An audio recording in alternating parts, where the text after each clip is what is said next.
여러분 반갑습니다. 강남인강에서 대입 설명을 맡은 저는 이만기입니다. 반갑습니다. 수능 시험을 잘 보셨는지 모르겠습니다. 못 봐도 전략을 잘 짜면 좋은 대학 갈 수 있습니다. 여러분 그렇게 용기 내시고요. 어차피 지나간 수능 시험 되새겨본대자 마음만 아프니까 앞으로의 전략을 짜는데 최선을 다하시기 바랍니다. 저희 설명 시리즈는 총 3분이 참여합니다. 한 명은 저고요. 또 한 분은 대성학원의 이영덕 시장님, 그리고 또 한 분은 모디피 연구소의 이용원 소장님, 이렇게 해서 3분이 힘을 합쳐서 여러분의 정치 전략을 위해서 최선을 다하겠습니다. 제가 맡은 부분은 수도권 주요 대학이고요. 여러분 이제 수도권 주요 대학이기 때문에 그렇게 한번 설명을 해보겠습니다. 양력 소개되고 있습니다. 여러분 참고하시고요. 자, 그럼 이제 하나씩 좀 보겠는데, 일단 전략을 세우기 위해서 전반적으로 흐름을 한번 짐작해 보겠습니다. 그것이 뭐냐면, 요즘에 이슈가 이런 게 있습니다. 여러분 화면 보시겠습니다만은 점점 올해 수능이 평이했음에도 불구하고 수험생 여러분들은 어렵게 풀었다는 것이죠. 결과적으로는 그동안 학습량이나 실전 연습이 부족했다는 생각이 드는데, 일단 둘째 치고 올해 수능 시험은 어렵게 출제가 됐습니다. 그래서 어쨌든 간에 점수에 맞춰가는 것이 정시모집. 정시모집의 좋은 전략은 점수에 맞춰가는 겁니다. 그래서 이것저것 가리지 않고 점수로 가는 게 제일 좋은 것이고요. 그리고 이제 늘 나옵니다만은 중위권 치열하다. 중위권은 언제나 치열합니다. 왜? 제일 많은 부분이 중위권이기 때문에. 그 다음에 또 하나, 여러분 보시면 알겠지만 올해 애들이 작년보다 줄었잖아요. 그죠? 수험생이 줄었습니다. 애들이 아니고 수험생이 줄었다 보니까 어떤 일이 벌어지냐면 그 4등급, 11등급 뭐 이렇게 쭉 나가는, 그러니까 4%, 11% 이렇게 나가는 등급별 인원수가 줄어요. 줄다 보니까 올해 수능 최저를 맞추는데 어려움을 겪고 있다라고 하는 것이죠. 그렇죠. 여러분. 다행히 이제 영어가 그래도 좀 쉽게 나와서 다행입니다만, 어쨌든 국어와 수학이 어렵게 나오게 되면서 등급 맞추는데 좀 어려움이 있었다는 것이고요. 그 다음에 특목고나 자사고 또는 강남이나 이런 그 교육특구에 있는 그 수험생 가운데 일반고 출신들이, 내신 받기 어려웠던 일반고 출신들이 수시에서 블라인드 처리에 손해를 보면서 그들이 이제 정시로 넘어오는 일이 벌어지게 되고요. 그 다음에 이제 여러분 알겠지만 올해부터 정시 모집이 확대가 돼서 좀 숨통이 트였잖아요. 그죠? 그리고 올해 결시율이 높았다는 거 얘기가 나왔었고요. 또 하나 수능 시험 얘기한 것이고, 또 이제 이과 아이들에게 상당히 좋은 소식은 AI나 모빌리티나 아니면 드론, 빅데이터, 데이터과학, 사이언스, 보안 뭐 이런 그 여러 가지 면에서 신설학과들이 많이 생기면서 여러분이 진학하기가 쉬워지는 이과인 경우에 그런 일이 있었다는 것이고요. 그 다음에 이제 졸업생 비율이 높았습니다만은 비율만 높았지 절대수는 9,000명 정도 작년보다 줄었기 때문에 졸업생, 재학생의 유분위는 따지지 않는 것이 좋겠다는 생각이 들고, 그 다음에 이번에 국어가 어려웠죠. 그래서 국어가 성적이 잘 나온 친구들이 총점 면에서 훨씬 유리하기 때문에 그런 점을 여러분 염두에 두었으면 좋겠습니다. 그리고요, 이제 우리가 가채점을 여러분도 했습니다. 근데 가채점은 야박하게 가시고요. 이 가채점의 어떤 흐름은 뭐냐면 이런 겁니다. 수시 모집에 내가 갈 건가 말 건가. 그러니까 내가 수시에 쓴 대학과 정시에 내가 가야 할 대학의 갭이 얼마나 되는가. 만약에 내가 수능 시험을 잘 봐서 수시보다 더 좋은 대학 갈 수 있다면 수시는 포기하고 정시에 가야 되는 것이고요. 만약에 수능 시험을 못 봐서 수시에 쓴 대학이 정시에 갈 만한 대학보다 높다면 적극적으로 수시에 임하는 것이 좋겠다 생각이 듭니다. 이미 여러분 그렇게 하고 계시죠, 그죠? 그 다음에 여기 지금 나오는 것처럼 지원대학 같은 경우에 선발 방법을 여러분이 꼼꼼하게 보셔야 됩니다. 그래야만이 되는 것이죠. 그러니까 요즘에 여러분이 할 일은 수시 모집 논술고사나 면접고사에 응하시면 동시에 나온 대학별 요강을 여러분 철저하게 공부를 해주는 것이 좋겠습니다. EBS 교재를 보듯이 대학 요강을 보는 것이 여러분에게 한결 도움이 되는 것이고요. 그 다음에 이제 성적이 나오게 되면 원서를 내게 되는데, 이때 이제 여러분들이 많은 프로그램을 이용을 합니다. 합격 진단도 이용하고 모의 지원도 이용하는데, 그런 걸 여러 가지를 이용을 해서 원하는 대학에 가시는데, 일단 적정 하나, 소신 하나, 안정 하나. 그러니까 소신은 약간 위에 쓰는 것이고 적정은 맞춰 쓰는 거, 안정은 낮춰 쓰는 건데, 그래서 저는 그런 얘기를 많이 합니다.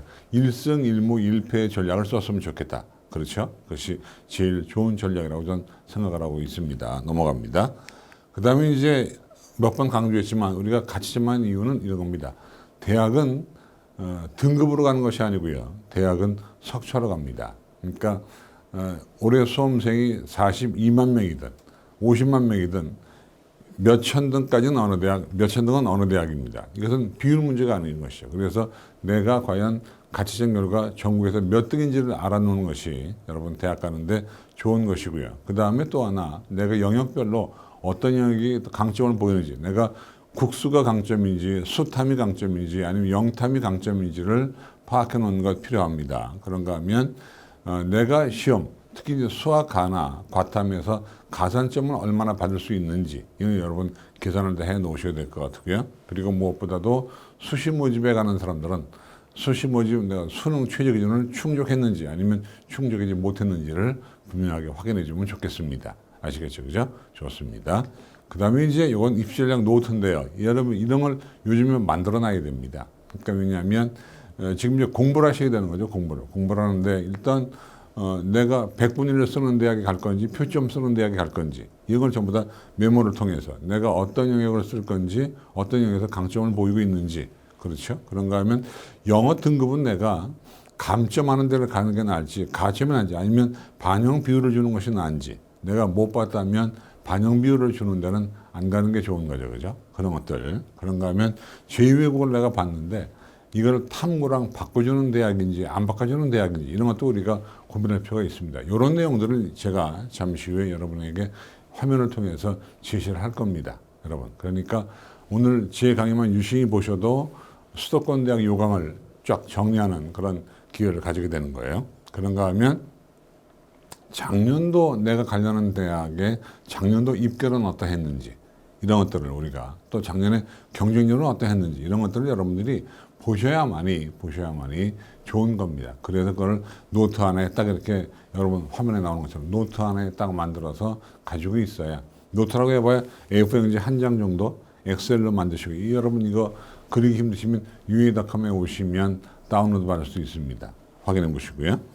그 다음에 이건 이제 정시전략 수역의 원칙인데 일단 가장 기본은 수시에 내가 갈 거냐 말 거냐의 원칙이 있고, 그 다음에 표점이냐 백분이냐 어떤 게 유리하냐, 영역별 가중치, 또 모집군, 내가 주력군을 나군으로 갈 건지 아니면 가군일 건지 아니면 뺑뺑이는 많이 좀 돌아도 다군으로 갈 건지 이런 것들을 우리가 검토해 볼 필요가 있다는 것이죠. 그런가 하면 수능 반영 방법, 대학마다 작년에 비해서 올해 반영법이 변한 대학이 있습니다. 그런 대학은 또 어떻게 처리할 것인지에 대해서 우리가 꼼꼼하게 생각을 해보시는데요. 무엇보다도 중요한 것은 나의 성적과 그 모집군의 변화, 그리고 작년도 입결을 우리가 쫙 한번 조사해 보는데, 입결은 각 입시기관 사이트에도 있지만 어디가라고 하는 대기업 사이트에도 나와 있습니다. 거기 여러분 가셔서 보시면 좋겠습니다. 자, 그 다음에 이제 우리가 볼 내용은요, 이제 주요 대학, 여기서 말하는 주요 대학은 수도권 대학입니다. 수도권 대학들을 요강을 우리가 한번 하나씩 따져가면서 얘기를 해보도록 합니다. 네, 좋습니다. 우선 전반적으로요, 전년도에 비해서 수험생 숫자가 큰 폭으로 감소했습니다. 한 5만 5천 명 정도가 감소를 했고요. 그 다음에 재학생도 많이 감소했지만 졸업생도 10,000명 가까이 감소를 했습니다. 그래서 그러나 사실은 선발 인원은 조금 늘었고요. 그러니까 정시 모집이 늘었다는 겁니다. 전반적으로 늘었다는 것이 아니고. 그런가 하면 정시 모집 인원수가 늘은 데다가 또 이 애들 수험생 자체가 많이 줄다 보니까 경쟁률이 전반적으로 하락하다. 근데 여기서 하락은 지역에 있는 대학들이 하락인 것이지 수도권 대학들의 하락은 그렇게 많지 않은 거라고 저는 보고 있습니다. 그 다음에 경쟁률이 어떻게 변화에 따라서 모집군의 변화에 따라서 수험생들이 이동을 하게 됩니다. 그 이동의 변화를 따지는 것. 다시 한번 하면 나와 경쟁 상대가 가군에서 여기 쓴 애가 나군에 어디에 쓰고 다군에 어디에 쓸지를 미리 짐작해 보는 것인데, 그건 아마 기관들 사이트에 가시면 나와 있습니다. 그래서 나와 경쟁자가 가군은 어디, 나군은 어디, 다군은 어디 원서를 쓰는지가 나와 있어요. 그런 여러분 검토해 보시기를 당부드리겠고요. 그래서 이제 모집 시기별을 보면 여러분 화면 보이시죠, 그죠? 상당수의 대학들이 정시 모집을 비율을 늘렸습니다. 그래서 우리가 말하는 우리 수도권 주요 대학들은 정시 모집의 비율이 작년에 비해서 많이 늘었다는 것을 우리가 알 수 있습니다. 그러니까 가톨릭 대학만 하더라도 1260명, 540명. 근데 약간 늘었습니다. 약간 늘었죠. 그죠? 그런데 다른 대학들 보시면 경희대학은 정시 모집이 많이 늘었네요. 그렇죠? 그런 것들 한번 눈여겨보시면 좋겠습니다. 서강대학 같은 경우도 조금 늘었고요. 그다음에 서울과학기술대학은 많이 늘었습니다. 그렇죠? 서울대학도 한 60명, 70명 가까이 늘었고요. 그렇죠? 이렇게 보면 전반적으로 우리가 말하는 수도권 주요 대학은 정시 모집 인원수가 늘었다고 하는 것, 그만큼 우리에게 기회가 많다.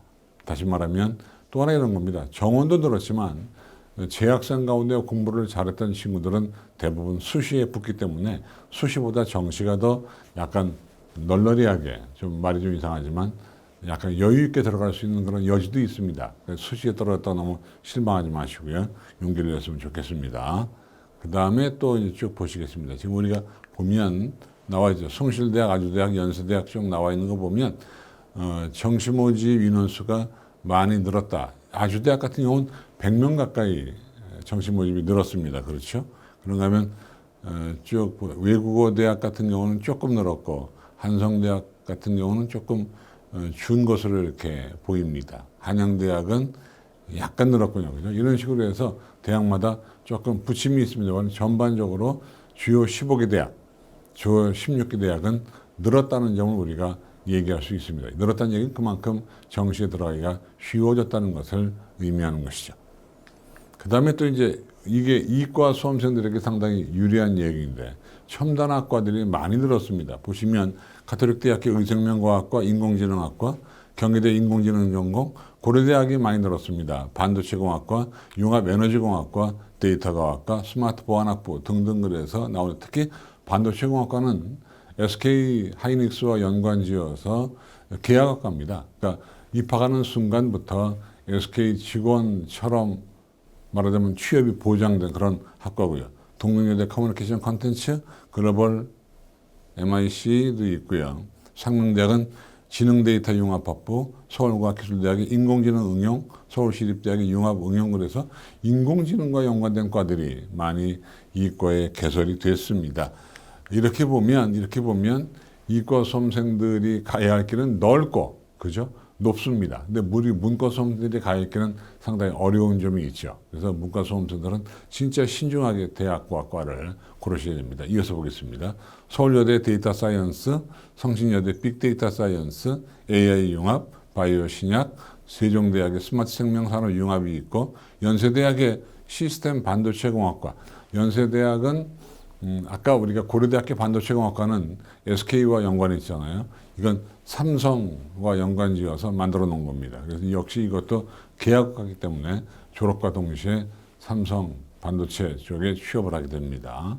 그 다음에 인하대학이 또 많이 했네요. 인공지능공학과가 있고 데이터 사이언스, 스마트 모빌리티.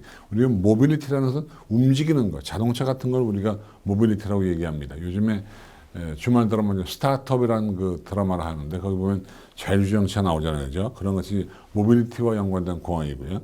중앙대학이 AI 첨단수제공학과, 한양대학이 심리뇌과학과를 만들어서 우리에게 뭔가 새로운 길을 알려주고 있습니다. 이런 데 가시면 여러분 한결 도움되는 것이고요. 그 다음에 이제 이것이 중요한 건데 대학마다 선발 방법이 조금씩 차이가 납니다. 예를 들면 작년과 올해 다른데 근데 제가 볼 때는 이렇게 작년과 올해가 다른 이런 대학인 경우 그러니까 요강이 변한 대학인 경우는 작년도 입학 결과가 그렇게 위력적이지 않아요. 그래서 예면 뭐 한번 스나이퍼처럼 찔러본다거나 아니면 한번 점수는 안 되는데 한번 질러본다거나 뭐 이런 분들은 주로 이렇게 요강이 바뀐 대학에 원서를 쓰면 좋습니다. 그러면 여러분 한결 확률이 물론 붙는다는 게 아니고요. 붙을 확률이 높아지고 있다. 이런 얘기입니다. 그래서 요강이 바뀐 곳, 이름이 길고 복잡한 곳, 이런 것들 집어넣으면 또 최상위권에 있는 학과, 이런 인원수가 많은 학과, 이런 데 집어넣으면 그나마 낫다. 그러니까 우리가 지르는 것도 양심이 있어야 되지만 그래도 양심 없이 지른다고 치면 그렇게 좀 높게 지르는 것이 더 오히려 확률적으로 높습니다. 지나치게 낮게 지르면 오히려 몰리기 때문에 더 안 됩니다. 여러분, 이거 교육적인 얘기는 아닙니다. 그냥 한번 여러분에게 위안 삼아 말씀드리는데 그래서 가톨릭 대학은요 탐구 반영 비율을 축소했습니다. 그래서 탐구를 2과목 반영하다가 1과목 반영으로 바꿨고요. 그다음에 보면 그 반영 비율을 3-2-2-3에서 3-3-2-2로 그러니까 탐구의 비중을 낮췄습니다. 자연계열 같은 경우는 역시 탐구의 비중을 낮췄고요. 그 다음에 제2외국어하고 탐구를 바꿔주는 것을 올해 폐지를 했습니다. 이렇게 대학마다 변한 게 있어요. 변한 걸 잘 보세요. 건국대학교는 학생부를 수능에서 반영하지 않습니다. 정시 모집에서 그런 게 있고요. 경기대학은 넘어갑니다. 고려대학은요 자유전공학부에서 문이과를 나누어서 선발을 합니다. 그렇죠? 그리고 50%씩 분할 선발을 하게 되고요. 그 다음에 모집인원의 50%는 문과니까 3.125, 뭐 37.5 이렇게 뽑는 것이고요. 그 다음에 50%는 그러니까 위에 게 이과고 밑에 게 문과인데 이렇게 해서 선발을 한다. 그러니까 작년과 달리 분할 모집을 하고 있다. 이런 얘기고요. 그 다음에 이제 광운대학은 정보융합학부가 건축학부에다 수학에다 15%의 가산점을 주는 것을 10%로 낮추었다. 이렇게 돼 있고. 그 다음에 국민대학 같은 경우는요, 국민대학이 강점이죠. 조영대학에서 수능 반영을 변경을 해서 국영에다 수탐 중 하나를 선택하게 돼 있습니다. 그 다음에 비실기전형은 국영탐을 반영하다가 국수영탐으로 반영 과목을 바꿨다. 이런 것들. 그러니까 뭔가 요강이 변한 대학인 경우는 작년도 입결이 좀 무의미해지기 때문에 사실은 그런 대학을 노리는 것도 하나의 길이다는 얘기를 아까 여러분에게 말씀을 드렸습니다. 참고하시고요. 그 다음에 단국대학교 같은 경우는 인문계열 수능 반영 방법을 변경했습니다. 그래서 모집단이 또 제2외국어 한문을 탐구랑 바꿔주는 것을 폐지했습니다. 그렇죠? 그 다음에 수학 선택을 자유롭게 풀었다는 얘기는 교차 지원을 마음껏 허용했다는 얘기고, 그 다음에 수학과 가산점을 10%로 낮추었다는 거, 그 다음에 영어 등급 점수를요, 요즘에 보니까 각 대학들이 처음에는 뭣도 모르고 등급 점수를 막 벌렸다가 영어가 그러니까 등급 점수를 좀 좁히는, 그러니까 등급과 등급의 차이를 뭐 2점 주던 걸 1점으로 한다거나 3점 주던 걸 2점으로 이렇게 좀 폭을 좁히는 대학들이 꽤 있었습니다. 그런 대학 중에 하나가 단국대학이고요. 넘어갑니다. 그 다음에 동국대학교 같은 경우는 학생부 반영 방법을 바꿨습니다. 학생부 반영을 폐지했고요. 그 다음에 역시 영어와 한국사의 등급을 좀 변화시켜서 점수 차이를 좁혔습니다. 제가 조금 전에 말씀드렸죠. 상당수의 대학이 영어나 한국사의 등급 간 격차를 줄이고 있다는 겁니다. 등급 격차를 줄인다는 얘기는 변별력을 좀 없애고 있다. 그런 거죠. 그렇죠? 상명대학은 스포츠 건강 관리 영탐, 국수하던 것을 국수영탐으로, 그러니까 선택하던 것을 4과목을 다 반영하는 걸로 바꿨고요. 그렇죠? 서강대학은 수학이 상당히 셌던 그런 대학인데요. 수학의 비중을 약간 낮췄습니다. 그래서 수학을 46.9%를 반영하다 45.2%로 반영 비율을 낮추었다는 점 여러분 아시고요. 그 다음에 서울과학기술대학 같은 경우는 산업디자인, 비실기에서 국영탐을 국수영탐으로 바꿨다. 그러니까 좀 학업을 좀 강조하는 거죠. 그죠? 인문계열은 가나형을 줌으로써 자연계 수험생들이 마음껏 진학할 수 있게 문호를 넓혔다는 것이고요. 그 다음에 한국사 반영 방법을 1점씩 감소한 형태로 점수를 빼는 걸로 바꿨다. 이렇게 대학마다 바꾼 대학들이 있습니다. 그런 대학들을 노려보시라고 제가 여러 번 말씀을 드렸습니다. 그 다음에 서울대학입니다. 서울대학도 보면 공예과하고 디자인과를 정시 모집에 선발을 하게 됩니다. 그런가 하면 서울시립대학 모집인원 확대고요. 그 다음에 서울여대는 데이터 사이언스과를 신설을 해서 가군에서 14명을 선발을 한다 되어 있고요. 그 다음에 이 선발 인원 같은 경우는 지금 각 배치표에 나오는 건 안 맞죠, 그죠? 그러니까 수시 2월까지 다 끝나고 나서 그 정시 모집 원서를 접수하기 내년도 1월 7일부터 하기 전에 그 직전에 발표하는 인원수가 진짜 맞는 인원수고요. 그렇지 않으면 맞는 인원수가 아닙니다.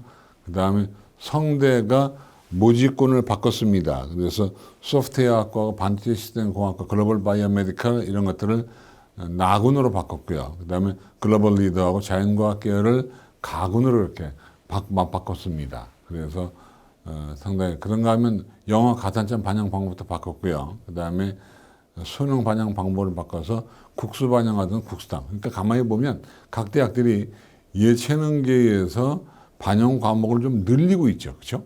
예체능에서 반영 과목을 좀 늘리고 있습니다. 그게 요즘의 추세예요. 그 다음에 성신여대 인원수 확대하고 있고요. 그런가 하면 숙명여대도 통계학과 인문계열 같은 경우 수능 반영에서 과탐 반영을 폐지했다. 뭐 이런 것도 있고요. 그런가 하면 무용 수능 반영 비율도 있고 수능 3개로 2개로 여긴 또 요 숙명여대는 다른 대학과 달리 좀 줄였군요. 또 반영 영역을 줄였습니다. 그런가 하면 기획인형 선발에서 또 역시 과탐을 뺐다. 이게 여러분 나오는 것이고요. 숭실대학교 수능 100%에서 서류평가 30을 집어넣었다. 정원외인 경우에 기획인형 같은 거. 그런가 하면 아주대학 같은 경우는 자연계열에서요. 보면 15, 40, 20, 25에서 보면 국어의 비중을 조금 올렸군요. 그죠? 아주대학은 국어의 반영 비율을 조금 올렸다.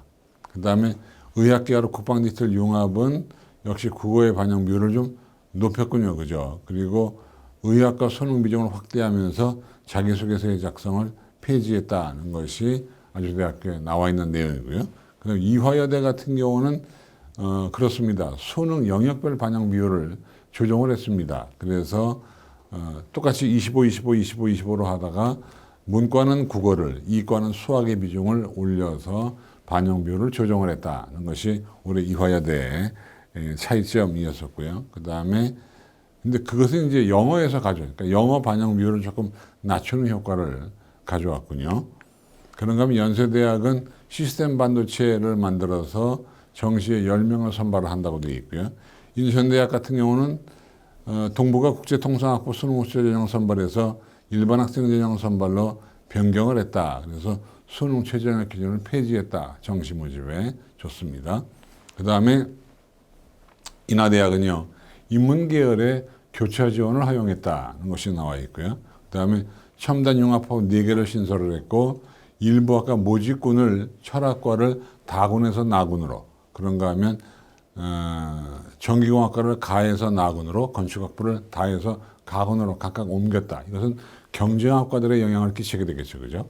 그런가 하면 영어 등급점 수에서 극간별 차이를 줄였다. 다른 대학과 마찬가지로. 그런 얘기 여러분 화면에서 확인할 수 있습니다.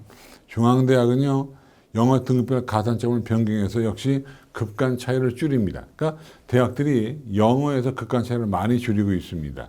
그런가 하면 사회과학대학 모집군을 나군에서 가군으로 옮겼고요. AI를 가군에서 10명 선발을 합니다. 첨단소재공학과를 가군 12명을 신설을 하고 산학기술대학은 넘어갑니다. 그 다음에 한국외국어대. 한국외국어대학도요.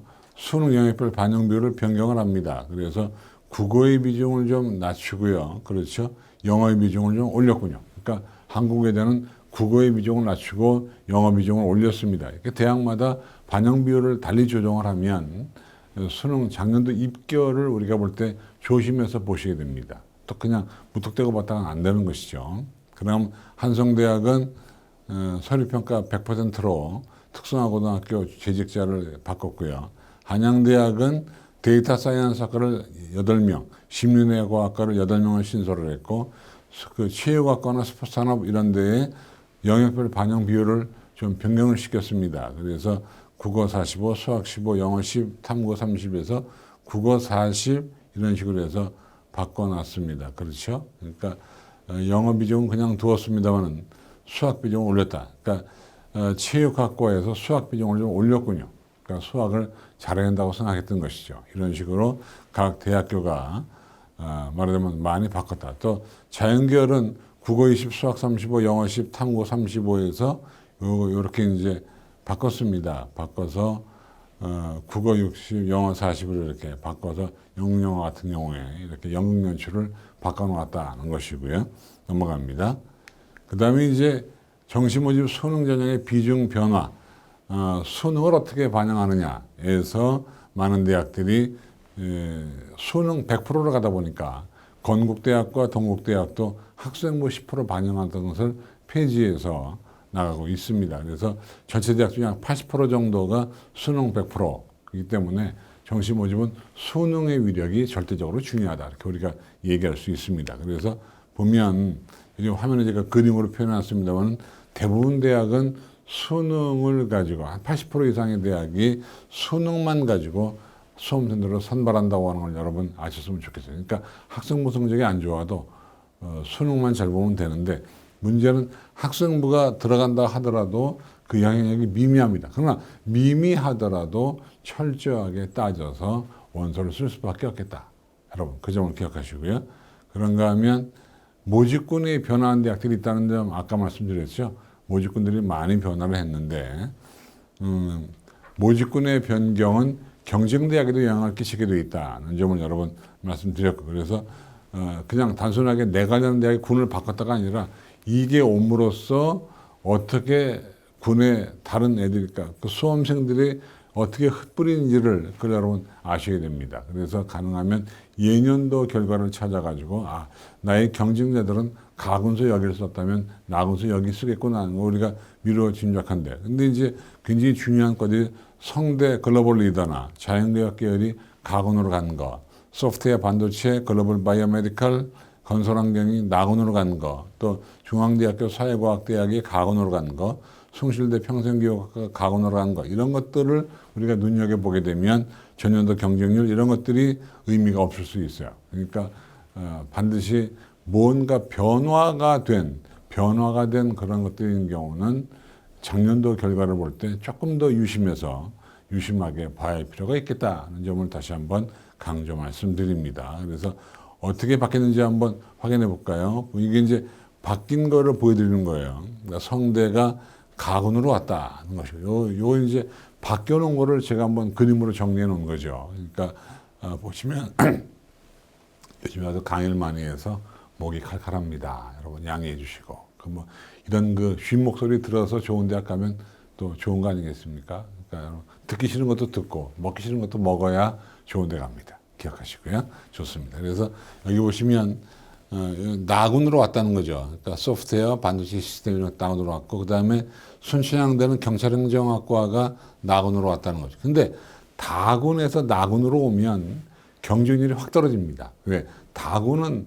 갈 만한 대학이 그렇게 많지 않기 때문에 인원수가 적으니까. 그런데 만약에 나군에 있다가 다군으로 가면 그러니까 영미학과나 관광영양 화학과 이런 과들 순천향대 아마 경쟁률이 좀 예년에 비해서 올라갈 겁니다. 근데 올라간다는 얘기는 합격점이 올라간다는 얘기고 또 추가 모집, 추가 합격의 기회가 많다는 이야기입니다. 좋습니다.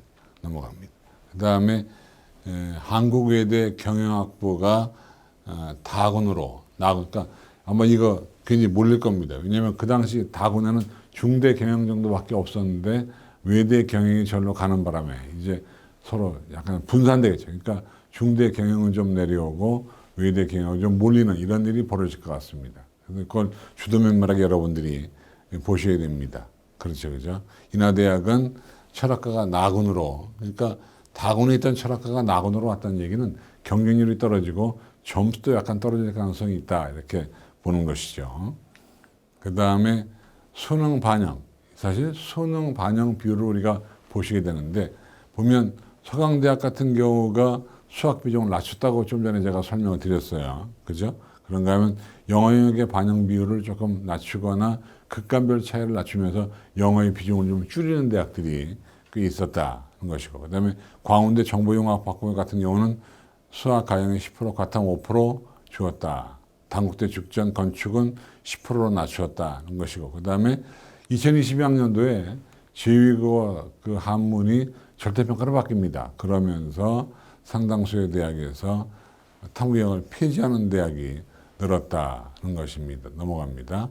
그래서 보면 보통 이제 대체로 인문계열에서 지금 제가 그림으로 표현하는데 서강대학하고 서울대학은 수학 비중이 높아요. 탐구 비중이 낮아요.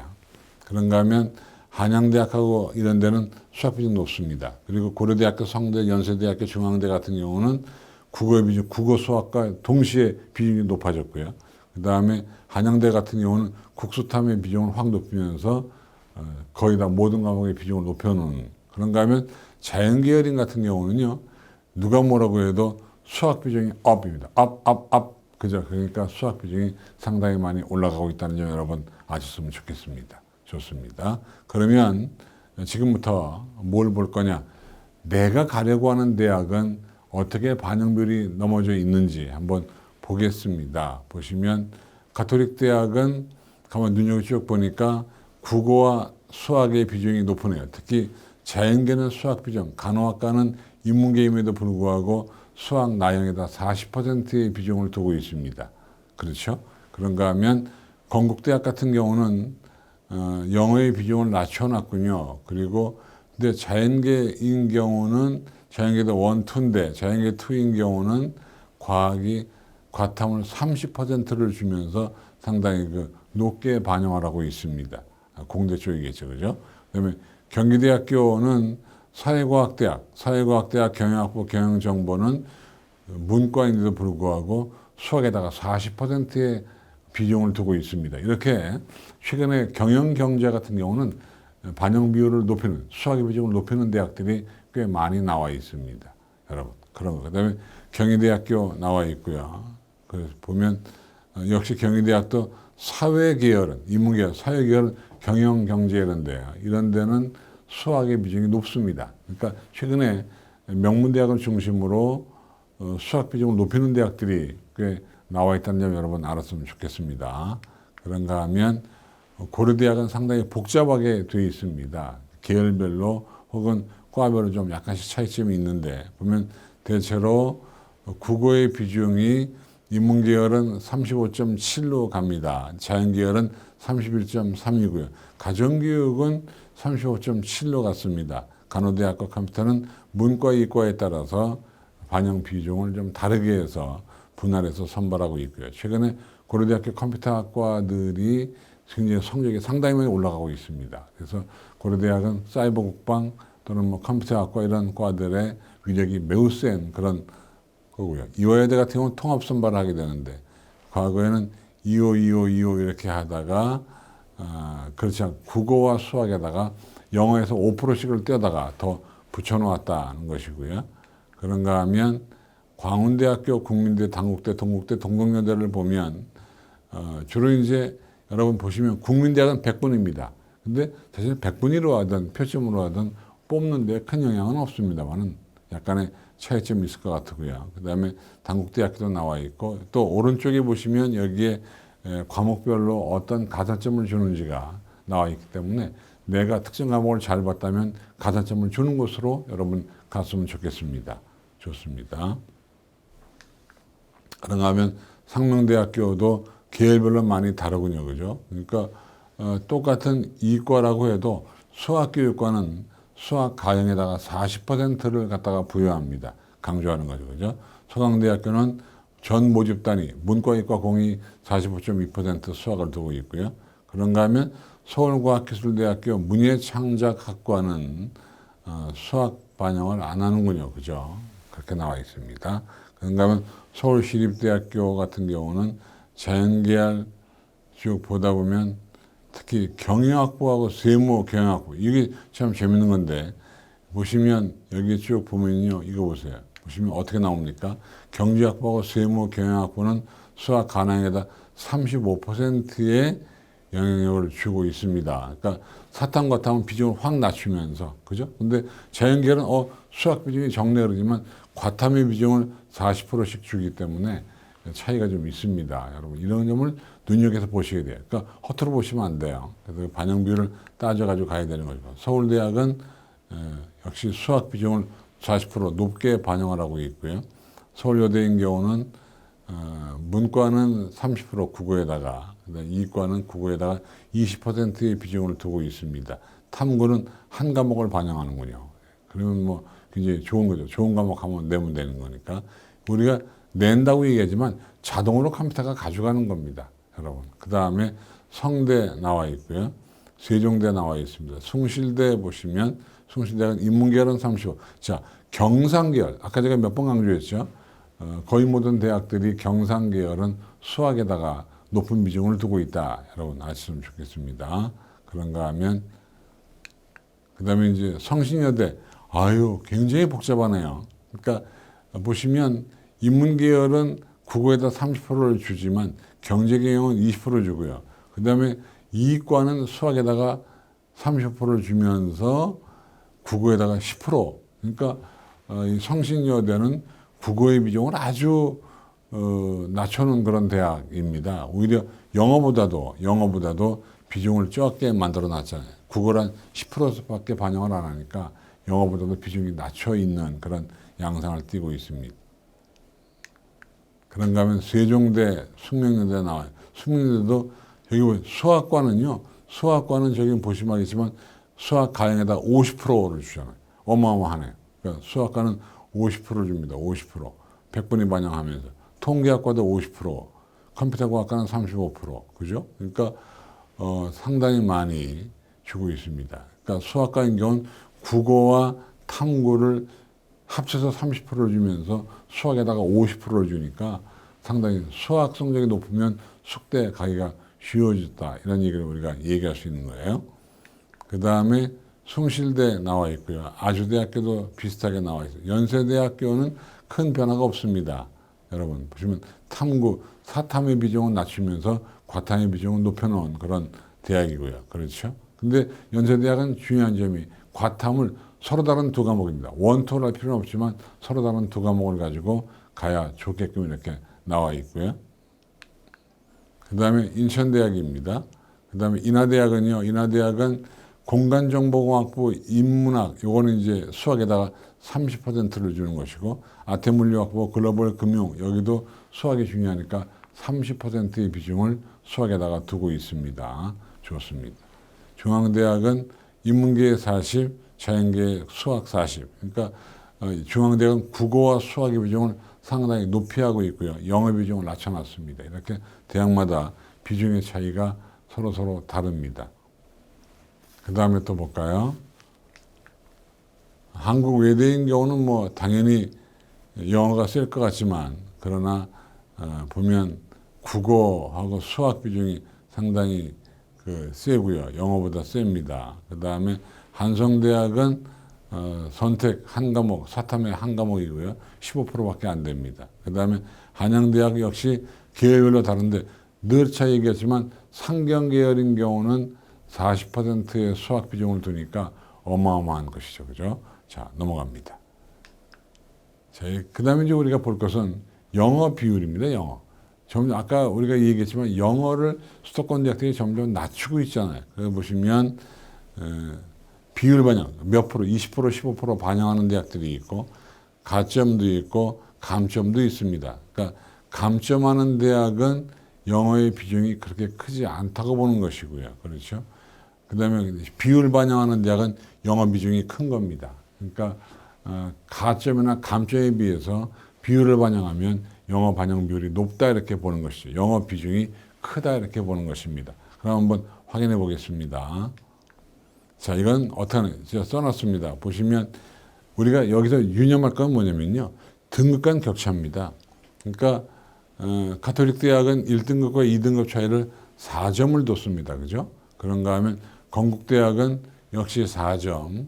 그런가 하면 경기대학은 2점. 근데 무조건 2점, 4점이 중요한 것이 아니라 몇 점 만점에 4점이고 몇 점 만점에 2점이냐를 보셔야 되는 거죠. 그런가 하면 여기 이 대학은 3점, 이거 어디입니까? 동국대학은 1점 정도의 차이를 두었네요.